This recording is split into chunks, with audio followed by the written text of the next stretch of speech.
Yo, yo, yo, what's up, people? We is back. Another day on Keep It G News.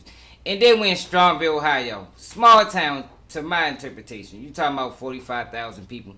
I'm from Baltimore, and the way the USA look at it, any town that's under 100,000 is considered a small town. So that's what we at today. And what we're going to talk about in this story, we're going to talk about a bizarre crime. And the results of this crime, I think, was even more bizarre. You understand? Because we dealing with white kids, mixed kids. Look like kids to me that they got some type of level of privilege. You feel me? And y'all know on this channel how I like to highlight these stories, man, because some people don't really understand why I speak the way I do about the system. You know, we hear it's two justice systems, but a lot of times we don't get to see it. You understand? Because our news media don't put these stories on Front Street. You know, we hear about them through the grapevine, but on this channel I like to show y'all how this system actually works and how it's two different justice systems for two different people or two classes of people. You know, you can break it down both ways. So, which makes this story bizarre is, you normally don't see a person drive 100 miles an hour straight to a bridge or a brick wall. Crazy, right? And she didn't just do it by herself. She actually had victims with her. 2 people lost their life in this situation. And in this video, we're going to go to court. We're going to hear from the parents of them people. You're going to hear from the parents of this young lady that I'm talking about by the name of Mackenzie Shirilla. You understand? But before we do all that, y'all know how I like to get down when I run these stories and I catch on late. I like to give y'all a full analysis of what's been going on that led up to the day. You understand? So, let's ride.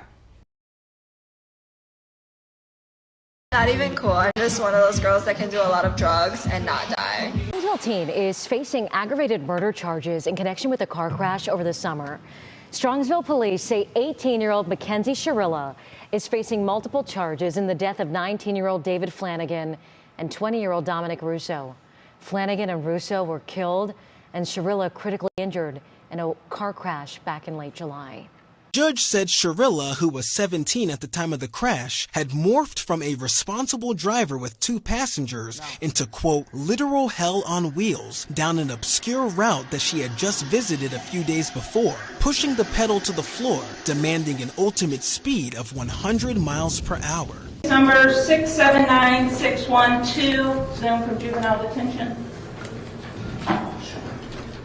Morning, Your Honor. Chief McDonald, 216-781-2125 on behalf of Ms. Shirilla. We've had the indictment more than 24 hours, waive the reading thereof, enter a plea of not guilty. Your Honor, you have some victims and victim representatives on this case. Yes. Mother, and we just ask that you please, Your Honor, take into account the victims. This has been an absolutely devastating loss for our families. We ask that you, when you're looking at the bond, please keep it the same or raise it. We feel that Mackenzie is a threat to both herself and the community if she were to be released. And just thank you for your time. Of Ohio, I would echo Ms. Flanagan's request to the court that the bond be maintained. This bond was set by Juvenile Judge O'Malley after a 3-day probable cause hearing. She heard from multiple experts. The evidence in this case overwhelmingly indicates that these were intentional and purposeful deaths, and so we would ask the bond to be maintained, Your Honor. Thank you. Original bond is continued $500,000 cash surety property. P&A must be submitted.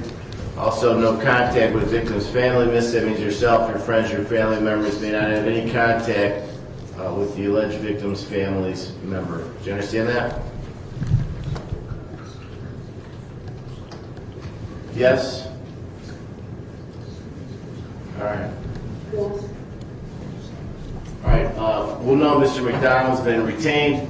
Case goes to docket Judge Nancy Margaret Russo. Crazy stuff, right? Wild situation. Even caught a bail. Actually, I'm not quite sure if she bailed out or not. I tried to Google to find out specifically. I see they gave her $500,000 bond. High bond. You understand? And I think, for real, she probably deserved the bond. Because she ain't really no hardened criminal. Even though she is, obviously, a danger to society. You understand? We have you talking about a person taking other people's life innocently in the process of trying to take their own. That's a danger to society. And we seen that with the woman in California. We seen, remember that story I ran? If you ain't seen that story, go back and look at it. Where this woman ran through the red light, harmed, about 6, 7 people. I think 5 people died. A lot of people injured. No bail. She's still currently in jail as we speak. But when you talk about this story, Mackenzie Shirilla, seems like to me she getting some favoritism. That's what it looked like to me. You know, some people will consider what y'all ready to see an adequate sentence, but I beg to differ. And I'm going to get to why I beg to differ, because to me, the judge, even though she scolded her, she had some level of sympathy and gave her an enormous break. Her actions were controlled, methodical, deliberate, intentional, and purposeful. This was not reckless driving. This was murder. 19-year-old Mackenzie Shirilla crying uncontrollably as the judge declared her guilty on multiple counts of murder in the deaths of her 20-year-old boyfriend Dominic Russo and his 19-year-old friend Davion Flanagan. She was convicted on all 12 charges she was facing, including those of felonious assault and aggravated vehicular homicide. She had a mission, and she executed it with precision. She morphs from a responsible driver to literal hell on wheels as she makes her way down the street. Mackenzie alone made the decision to drive the car, to drive an obscure route, a route she visited a few days before, and a route not routinely taken by her. Whether or not she intended to also kill herself is a matter of speculation, and have no relevance to the weighing of the evidence in this case. The totality of the evidence clearly demonstrates that Mackenzie Shirilla acted purposely and intentionally in the early morning hours of July 31st, 2022, and her purpose was to kill Dominic Russo and Davion Flanagan. No reasonable fact finder could view the totality of this evidence in this case and come to any other conclusion, or renders the following verdicts. Count 1. The court, having had count 1 tried to a pursuant to waiver, finds the defendant, Mackenzie Shirilla, guilty of murder, to wit Dominic Russo, in violation of Ohio Revised Code Section 2903.02a, as charged in count 1. Count 2.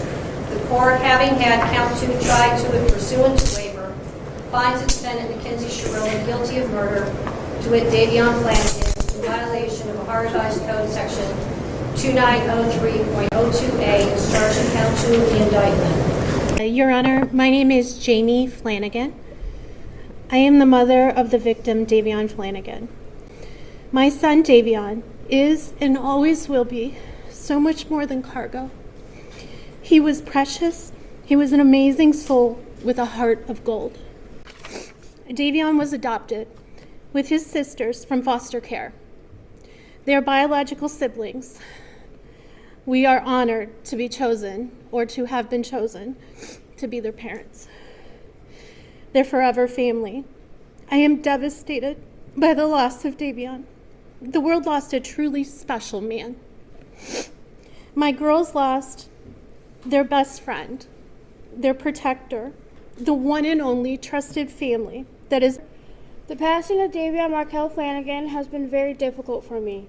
We have gone through everything together since day one. Davion was a big brother to me and my younger sister, Dalia. We all got adopted together in 2012. After Davion passed away, a lot of trauma and past pain has came into my life, causing it to be difficult to heal from this trauma event, or this traumatic event. Davion was not just a big brother to me, but a role model in many ways. He was the person I trusted the most because he made me feel safe. He taught me the importance of cherishing each moment and enjoying life. The memories we have are strong, but losing him has shown me the value of life. He has how God works in ways you can't understand, but is worth it in the end.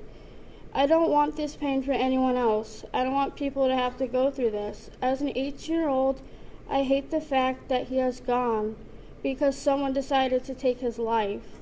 Now that Davion is gone, I feel. I'm Christine Russo. I'm Dominic's mother.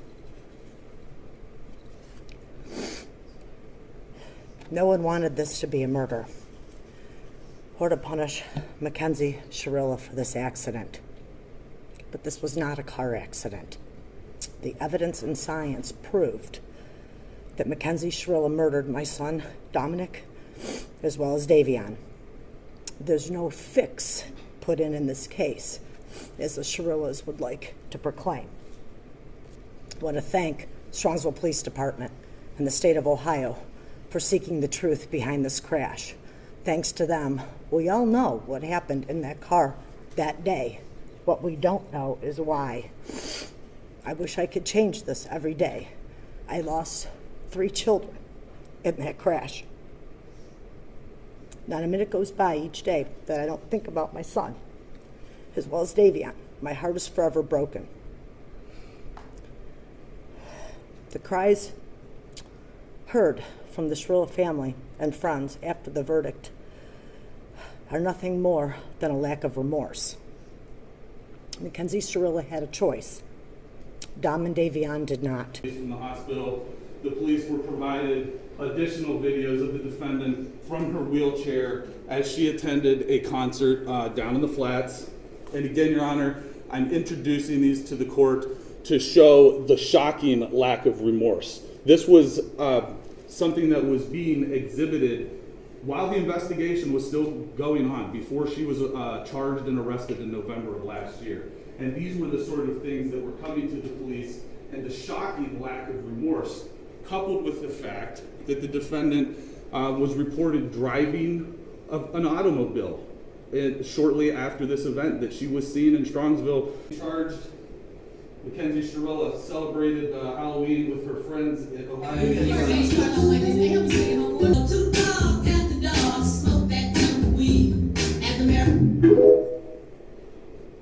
Judge, can I just make one continued objection? Sure. Thank you.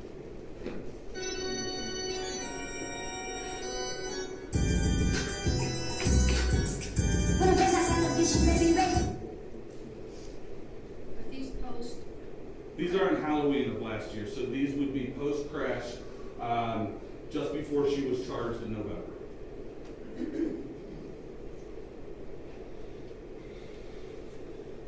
Broken, sad, and lost, and my heart hurts for everyone, okay? Davion was her new friend, and Dom was her life, and he was part of our family, okay? I'm just so sorry that this happened, and we're heartbroken, okay? And then, Your Honor, this was a terrible, tragic nightmare accident to have happened that she has no memory of, and she will never emotionally or physically recover from it. She almost died too. And we're asking that you please not run the sentence as consecutive. He was family, and we all loved each other. That morning of the accident, she called. I got a phone call that there was a car accident, okay? So we went to the hospital, and I didn't even know who was in the car. Only wear his clothes. She would only eat the snacks he ate. She would only listen to the music he wrote, okay? She was laying in bed for 3 months crying. There was a shrine of him next to her with photos and things that he liked, and this flower that lights up that he got her because he wanted it to be fresh and alive forever. It's like a little Beauty and the Beast flower. Okay, she's got this shrine of him next to her. So she was crying for 3 months. So her friends asked if she wanted to go out trick-or-treating or to Halloween, and it was at OU. And she didn't even want to go. She said, I don't know, should I go? She couldn't even walk yet, barely. So I told her, I said, baby, please go.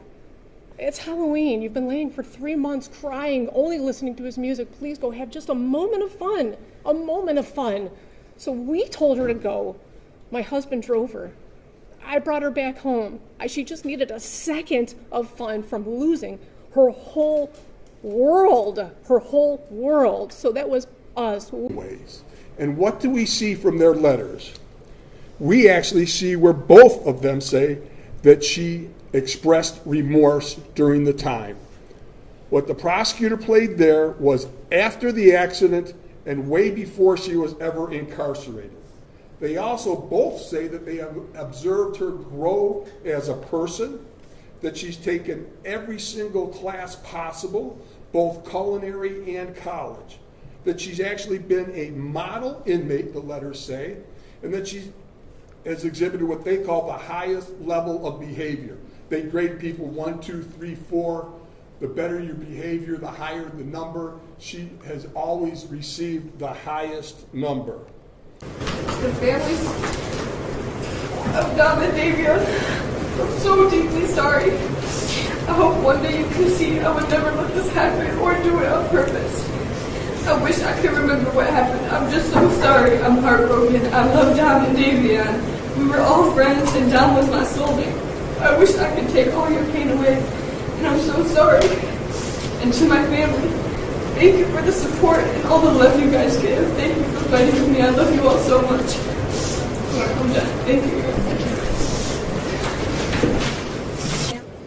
I understand that the pain in this room wants me to impose the harshest sentence. But I don't believe that would be the appropriate sentence, because I do believe that Mackenzie will not be out in 15 years.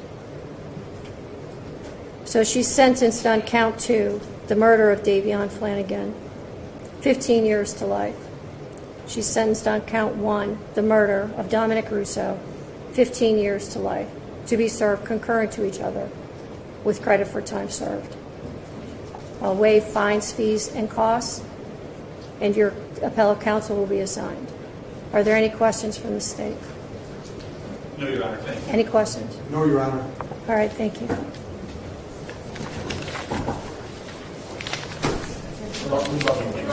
The intent was obvious upon seeing that video that there was only one goal, and the computer demonstrated that there was no attempt to slow down or stop, that it was full speed into a building, and tragically it cost 2 people their lives.